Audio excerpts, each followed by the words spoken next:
Welcome to lesson 2.1. This is going to be instantaneous rate of change and tangent lines.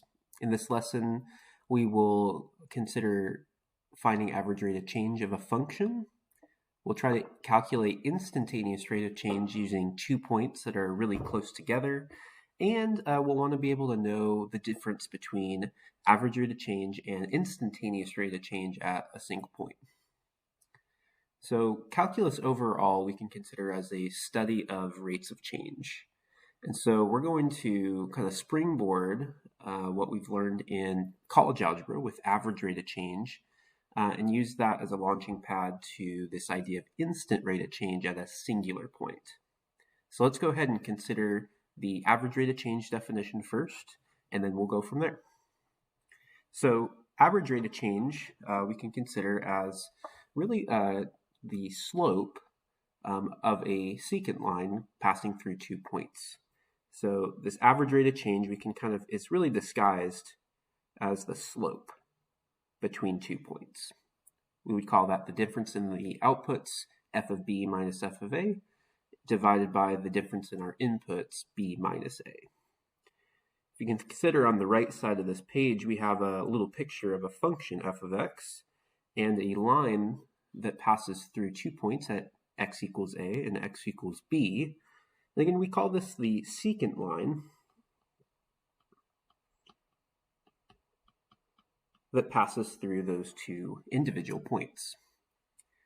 When we're able to solve for the slope of this specific line, this is what we would call the average rate of change on the function between those 2 points a and b.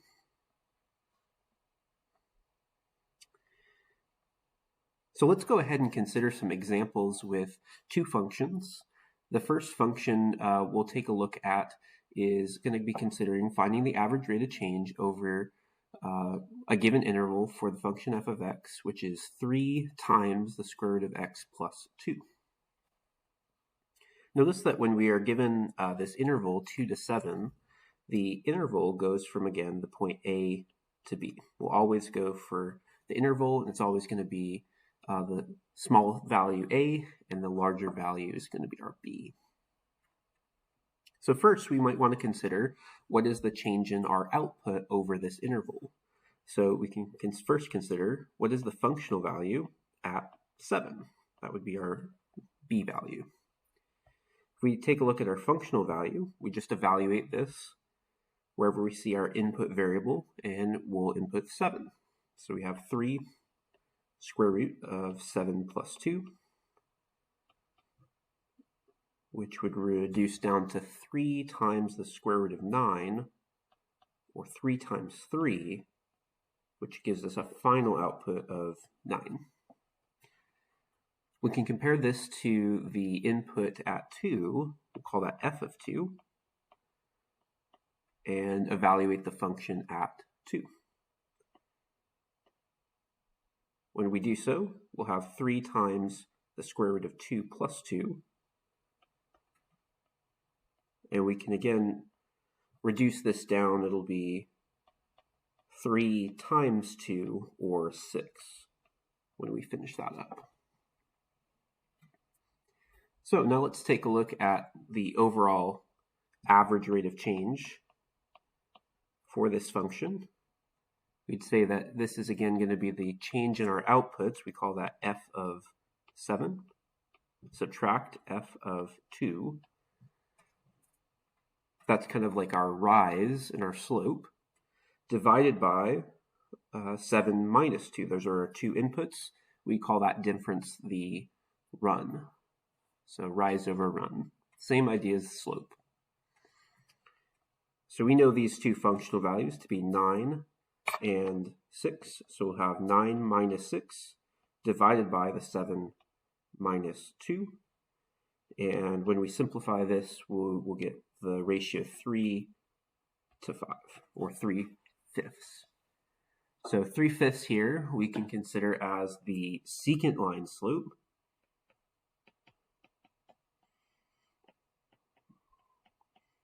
between the 2 points x equals 2 and x equals 7 for the given function. This would tell us the average rate of change for the f of x function over that interval 2 to 7.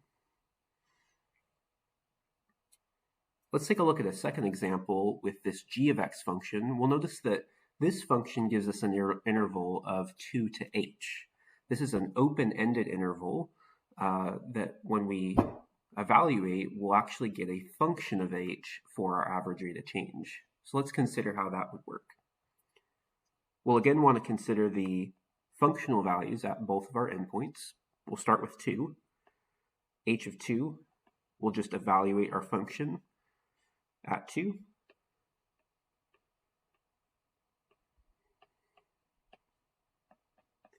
And we can start to simplify this as well. Looks like we'll have 2 times 2 squared would be 8, minus 5 times 2 is 10, and then plus 6. If we go to add from left to right, 8 minus 10, negative 2, and then plus 6 would give us a total of 4. So we should have an output there of 4, or the point 2 comma 4. The next functional value we might want to consider here is the right endpoint, which would be the h value. So when I go for g evaluated at h, here I'm just going to input my variable h where I have my input variable x. So this would look like 2 times h squared minus 5 times h, and then plus the constant 6. So notice that this second functional value is in terms of h. It's not a constant like the rest of them that we've done. So that our solution here, when we do the average rate of change, will again be still a function of h. So let's take a look at that average rate of change result. We would have the g at h, that's the second endpoint, minus the g of 2 over the interval h minus 2. So the distance between our points here is going to be h minus 2, and then we'll take the difference of their function values in the numerator.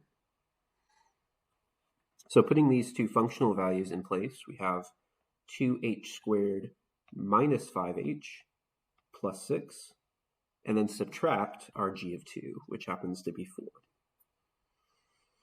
all divided by h minus 2. There's certainly a little bit of simplification here we can do to just wrap this value up. We can have 6 minus 4 in the numerator there to simplify down to 2h squared minus 5h, and we'll have plus 2, all divided by h minus 2. So this is our final average rate of change between the 2 points 2 and h. We'll notice that if I chose a value for h, say 3, I could actually calculate a specific average rate of change between the points 2 and 3. I could also be free to pick any other value that's larger than 2 on this interval, and I could find its specific average rate of change. So sometimes this is going to be a helpful tool to us to generalize a endpoint like h, so that we can calculate multiple average rate of change values for different parts of the function. Let's take a look at some data, and we'll consider how average rate of change works with a set of runners data. So the data above is considering runners' times, and we'd like to find the average rate of change for the runners' times over each of the following intervals. We want to make sure that we can calculate these by hand and also with aid of a calculator. So just taking a look at the data for a moment, we have the first row of data is time in seconds, which ranges from 0 to 4.3. And we have a distance row as well. Distance is measured in feet in this table, and it ranges from 0 to 40 feet. The first value that we're going to be considering, or the first interval we want to consider, is what's the average rate of change over this whole time span from 0 to 4.3.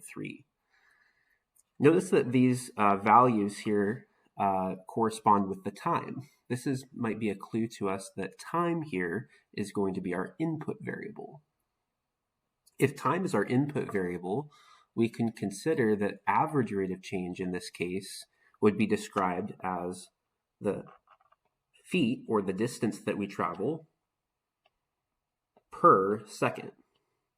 And I think that makes sense for speed. We always will usually see our distance traveled per time measurement. You might hear miles per hour. Feet per second is also a speed for us. We go so many feet per second would be our units here. And I think that matches up with how we consider our intervals as well. So each of these intervals are time intervals that we're going to consider this average rate of change over. So let's go ahead and consider actually calculating this average rate of change over the first interval, 0 to 4.3. We can take the functional value, and for right now, we'll call this maybe the distance function. If we want to call that the d of t function, let's just label our times as t, and we'll call this distance that's outputted here as the d of t function, just to have a function notation to come along here. So we can say that the average rate of change could be the distance traveled at 4.3 seconds, subtract my starting distance at 0 seconds, divided by 4.3 minus 0. So the full interval here of time is that 4.3. Taking a look at the table, we can consider, well, what are the distances traveled at each of these end markers? At 4.3 seconds, the table tells us that we've traveled 40 feet. And after 0 seconds, we haven't started, so we have 0 feet traveled. So a total of 40 feet, looks like, traveled over those first 4.3 seconds.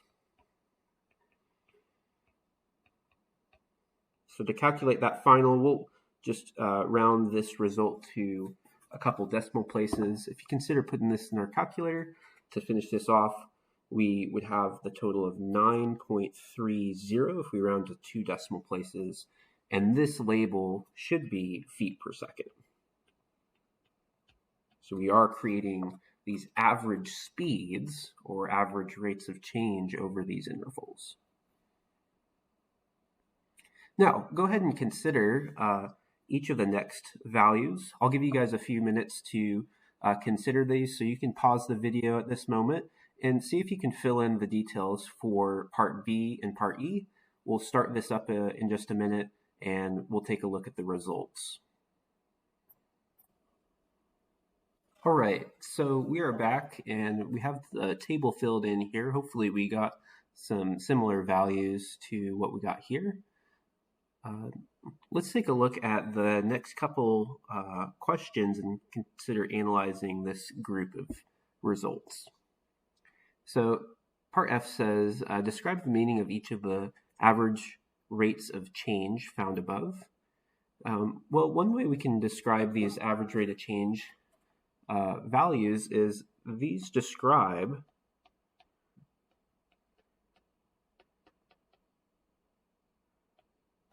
the speed of the runner at these intervals. So these describe the speed of the runner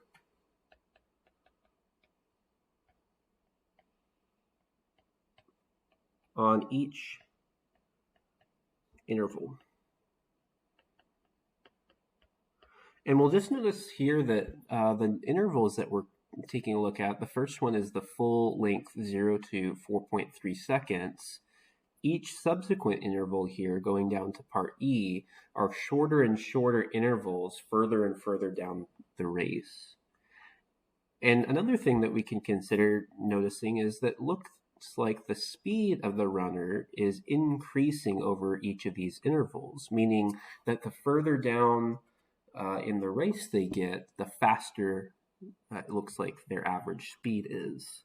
So by the end of the race, from 4 to 4.3, it looks like our speed is 16.67 feet per second, as opposed to the whole distance of the race averaging out to 9.3. So we are definitely getting faster as we move throughout the course of this race. So describe what a conclusion you can come to when comparing these average rate of changes. Well, it looks like the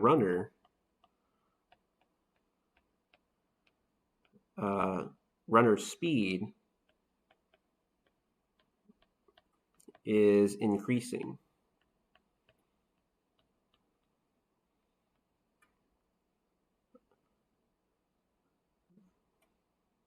with the increase in time.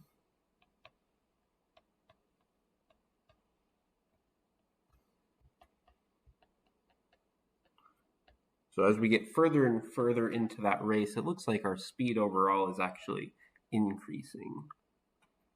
So let's go ahead and consider how we could model this data and look at our results using some technology. So we're going to take a look at our calculator, and I'm going to kind of model this on a calculator that models our TI-84 calculator. And the first thing I might want to consider doing is actually plotting this data into my calculator. So the way I'm going to do this is I'm going to go right into the middle of this calculator and hit the Stat button.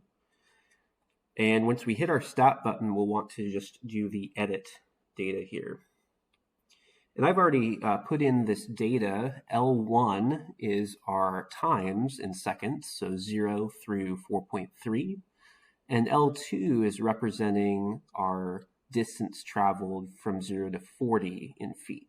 So I'll give you a moment here to replicate that in your calculator and try this out. L1 and L2 naturally go to your X and your Y variables. So we'll always want to consider input variables on the L1 and Y variables on the L2. Once you have this into your calculator, we're going to want to consider graphing these values. So if you haven't already, you can pause this video and make sure you have this in. We're going to move forward to putting this into a plot.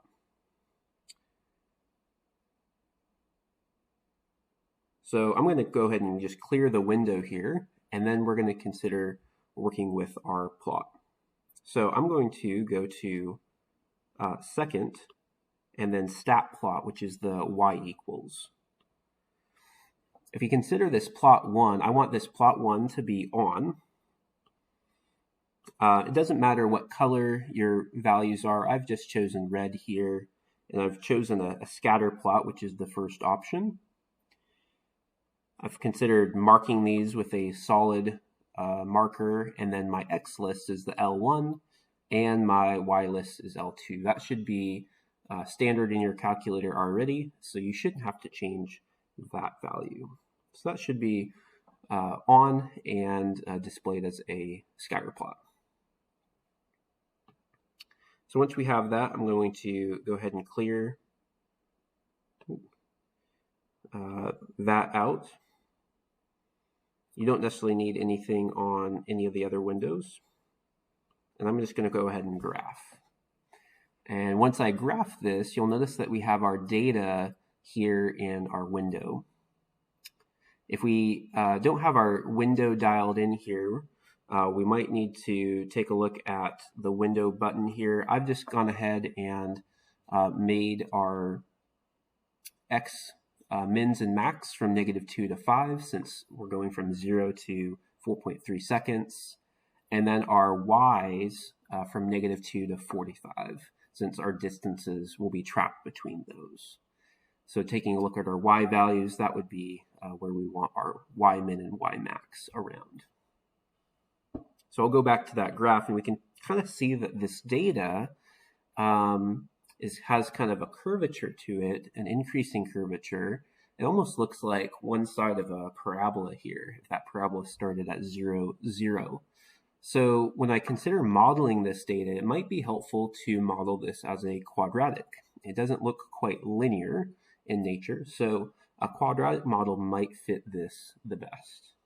So let's take a look at walking through a quadratic model for this. If we go to, just go ahead and clear that graph, we'll get back to our window here. And I'm going to want to get into the stat window again. We'll go to stat right in the middle of your calculator. And then I'm going to calculate a model. So I'll go over and tab over to calc. Looks like the fifth model down here, or number 5 on ours, is a quad regression, quad reg. And we can model this quad reg by entering. So notice that our list 1 again is L1, list 2 is going to be our Y's. So that's exactly what we want them to be. The frequency list, we don't need to change that at all.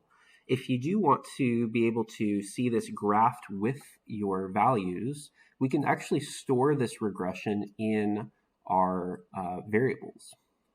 So when you have this store reg, to be able to make sure that this is populated on our graph, we can take a look at inputting a variable to this. So when you have this on your cursor on the store reg, we'll just want to hit the variables vars button, and we'll just hit the function and then just y1. Y1, this will store this in our y1 window, which will also graph it for us. So I'll just do y1. So it's vars, variables, or functions, and then y1. Once we have that ready to store, we can go ahead and enter and create our model. There is our model with A, B, C, and it looks like our R squared here is really, really good, 0.999. That looks at the kind of the accuracy of our quadratic model, how well that fits our data, and it fits it very well. If we take a look at our graph now that we stored this, we can actually see that our graph is populated over our data in blue here. So that is pretty cool. All right. So if we take a look again in our Y window, you'll notice that there's our regression model already populated there in our Y1 window. And we'll go ahead and maybe just jot down the result from that to a couple decimal places here. So you take a moment, let's go ahead and just jot that down to a couple decimal places, and then we will jot that down for our model.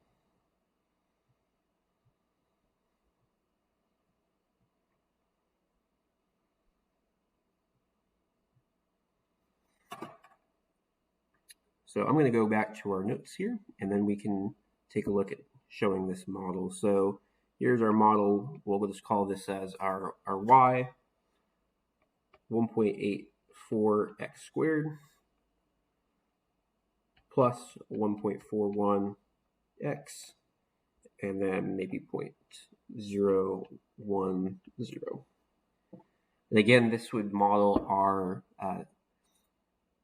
our distance traveled at any one time. So this output really describes the feet, where x is time.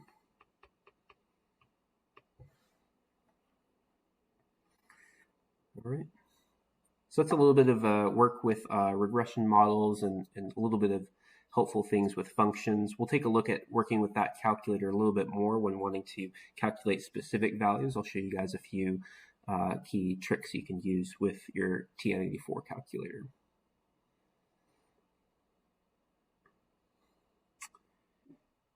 So let's go ahead and look at a another problem considering a function, we have the following. You are a commodities trader and you monitor the price of gold on the spot market very closely during an active morning. Suppose you find that the price of an ounce of gold can be approximated by the function g of t, and this g of t function is defined over the interval 7.5 to 10.5, where t is measured in hours since 12 a.m. First question we want to consider is, what is the average rate of change of the price of gold over the 1.5 hour period starting at 8 a.m., which would be the interval from 8 to 9.5 or 8 to 9:30. And then we want to interpret our result. So let's go ahead and consider how we might do this. We'll set it up on paper and then we'll use our calculator to do some calculations for us. So if I want the average rate of change over this interval for our function, we again can take our change in our outputs of the actual price. That would be G of 9.5 minus G of 8 divide by the interval 9.5 minus H, or 8. So this would be a good setup for our problem. Now let's see how we can actually use our calculator to help us calculate this specific function. Certainly we could just evaluate this on paper and calculate it pretty well. I'm going to show you guys one way we can do these calculations with our T884. So let's go to that calculator window one more time. And we're going to start by, again, going into, if we cleared our Y window, again, that's found just on the Y equals button. We'll just clear this out for a new problem. And I'm going to go ahead and type in our function itself. So that function was 5t squared. This will just have an x, but it'll still be our same function. So 5x squared minus 85x, and then we'll have the plus constant 1,762.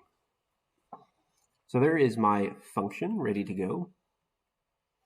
And if we wanted to graph this, we certainly can.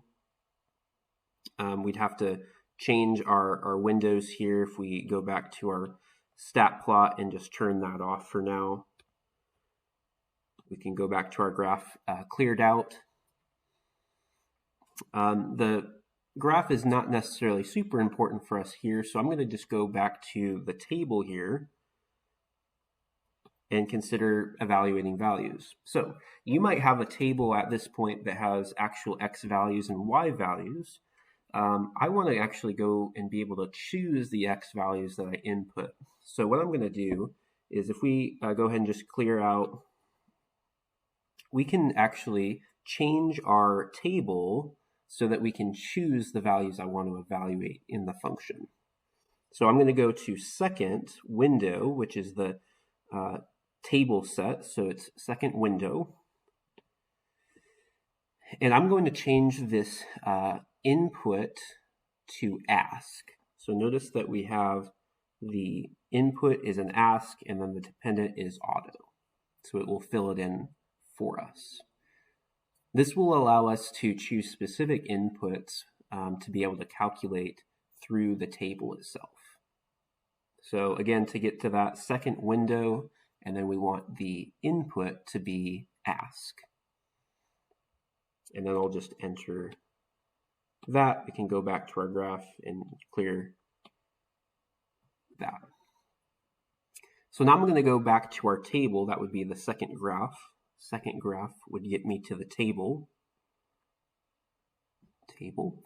And now I get to actually choose the x values that I want to evaluate. So in our function, we were going from 9.5 to, or 8 to 9.5. And so I'm going to choose those values. We'll have 9.5 is one input, and I'll enter. And then we'll also go to 8, and we'll enter that. So it looks like we have our values here, outputs calculated for us for that function. One is at 1,405.75, and then the other one is at 1,402. So we'll go and use these for our first average rate of change. Back to our notes here. So the initial value here we can set as the 1,405.75, subtract the 1,402. This interval looks like it's going to be, again, 1.5 hours long.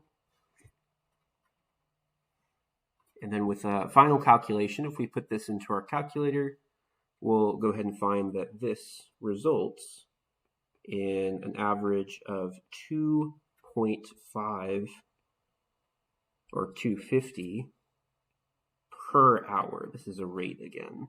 This is an average rate of change of that price of gold.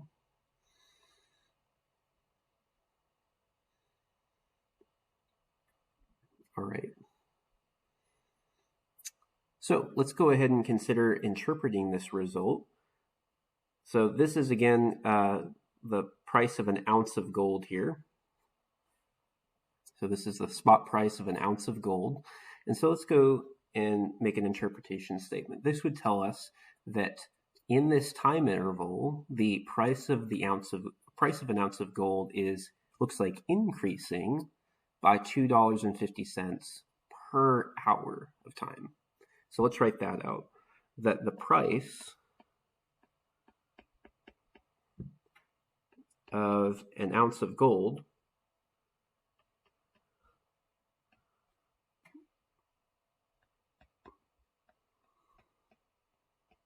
is increasing because the rate of change here is positive.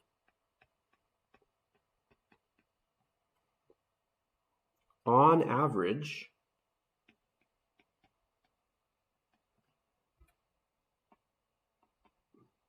by a rate of $2.50 per hour between 8 a.m. and 9:30 a.m. I think that would give us a complete statement. Again, it tells us what we are measuring. We're measuring the price of an ounce of gold. We're told that it is increasing, has a positive rate of change, and it is an average rate of change.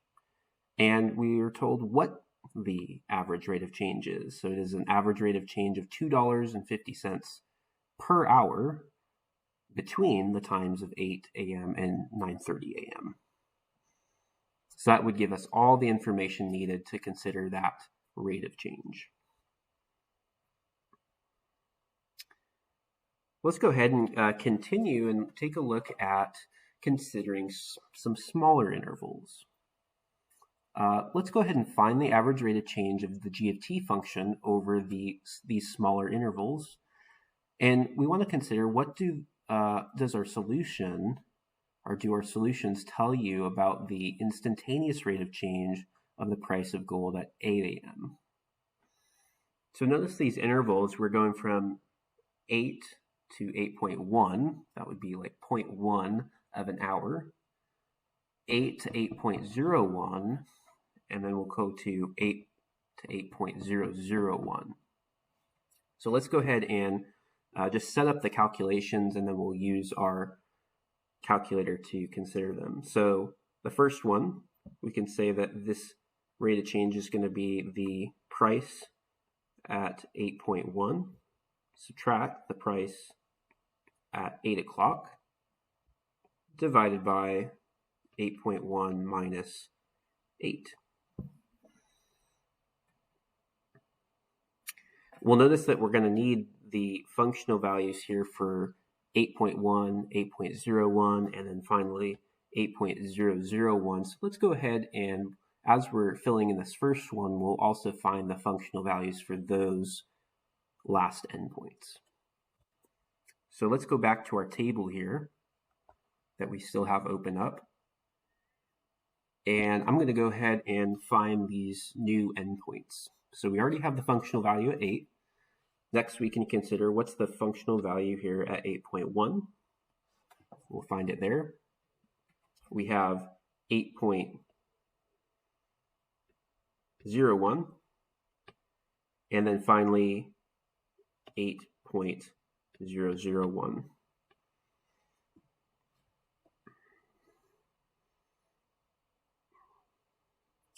Now, it's not showing up super clearly here, but we'll kind of fill in what your calculator should have for each of those values. With 8.01 looks like it's going to have a decimal of 9.5, and then the last one as a decimal is 9.95. So let's take a look at doing that. So with those values in our calculator, we'll go ahead and start to evaluate here. We have functional value at 8.1. It's 1401.55 minus 1402 divided by the interval there of a distance of 0.1.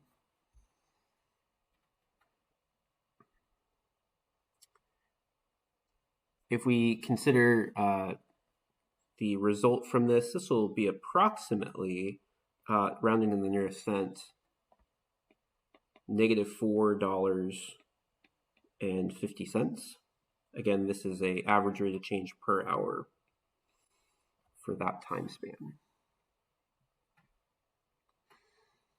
Go ahead and take a moment to fill in the next couple parts. You can pause this video here and see if we can get the next two average rate of change values. We'll pause this video and then we'll come back and have this filled in together. So here we can consider our average rate of change values.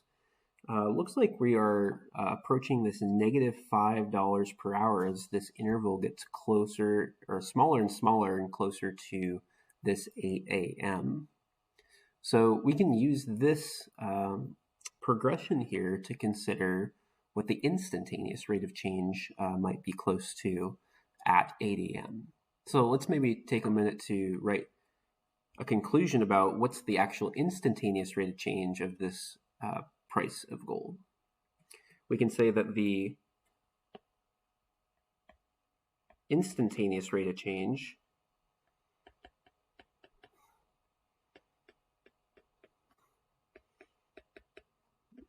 of an ounce of gold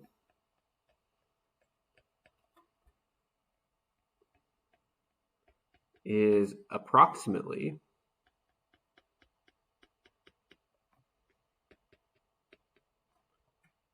negative $5 per hour at 8 a.m. So now that we've kind of shrunk our interval really close to 8 here, this gives us a really good idea of what the rate of change of that price of gold is going to be at that 8 a.m. specifically. And that's how we're going to really try to start to figure out this instantaneous rate of change, is by considering the average rate of change over a very small interval, where we let that interval shrink really small.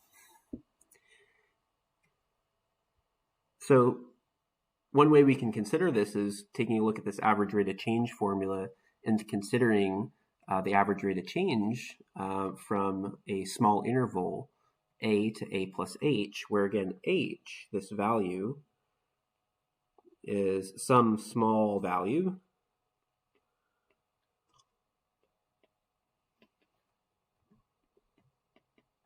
if h is some small value, this interval from a to a plus h is going to leave a very, very small value in this denominator where we're going over this interval. So in the previous question, notice that the intervals that we were going over were 0.01, 0.001. This is that value h there in that equation that gets really, really small. And we're in fact going to kind of let this value h get closer and closer and closer to zero. And then we're going to discuss that idea in the next couple lessons with the idea of a limit. And we're going to take the limit of this value h towards zero, or let it get really, really, really small to be able to calculate this instantaneous rate of change. So let's talk about the idea of a tangent slope to finish up here. The slope of a tangent line at a point x equals a on a function f of x gives the instantaneous rate of change of the function f of x at x equals a. So we started the lesson today with a secant line slope, and now we're considering what if we had a tangent line slope, or a tangent line equation to a point and found its slope. And this is kind of the image that we have here. It's a line that passes this function at a single point and glances off that function, only hitting that one point, x equals a. So considering this as x equals a. And again, this tangent slope would be equivalent to this instantaneous rate of change. So if I wanted to consider a function below here, this is a parabola function. We want to find the tangent line slope at the point x equals 4, or in other words, we can want to find the instantaneous rate of change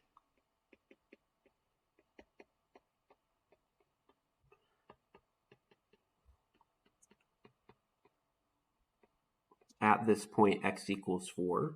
Well, we'd want to, again, draw maybe a tangent line to this and consider what would the tangent line slope be.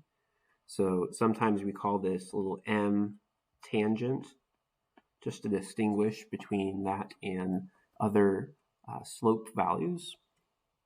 If we take a look at kind of drawing in a slope, I'll do this in blue. It looks like if we kind of glance off that point and go down, that we can connect this line to another given point. It looks like this point is up at the value 4, 2, and it looks like just from a small sketch here that this line will also intersect at the point 3, 0. So if we consider the slope of this line that we've just created, we're going to consider the rise and the run from those 2 points. It looks like as we run 1 unit, we rise 2 units. And so we can consider this slope of the tangent line to be a value of 2. So here m tangent, the tangent line slope, would be 2. Now this could be 2 feet per second, 2 miles per hour. We don't know exactly what the units of this speed would be, but this is considered as a speed. So remember, this instantaneous rate of change is some speed. It's some speed of that function. Last question we can consider is where will the function have a horizontal tangent line? So a horizontal tangent line would be really just a flat horizontal line. And so we can consider this only happens, looks like, at one point on this specific function, and it looks like it's right there at that vertex value. We can draw here a tangent line that is completely flat. So there's our completely flat tangent line, and that is at the point, looks like, at 3, 1. We'll have a specific tangent line that's horizontal, or we could say at this point the m tangent, the tangent line slope, is equal to 0. That's another way of saying that we have a horizontal tangent line. Horizontal lines have a slope of 0. All right. So in our next lesson, as I said, we'll go into this concept of a limit and consider what would happen if we let this kind of little interval shrink down to 0. So we're going to learn some limit rules and some things about continuity before we jump back into this instantaneous rate of change discussion. So thanks for watching this first video. Look forward to seeing you in the next one.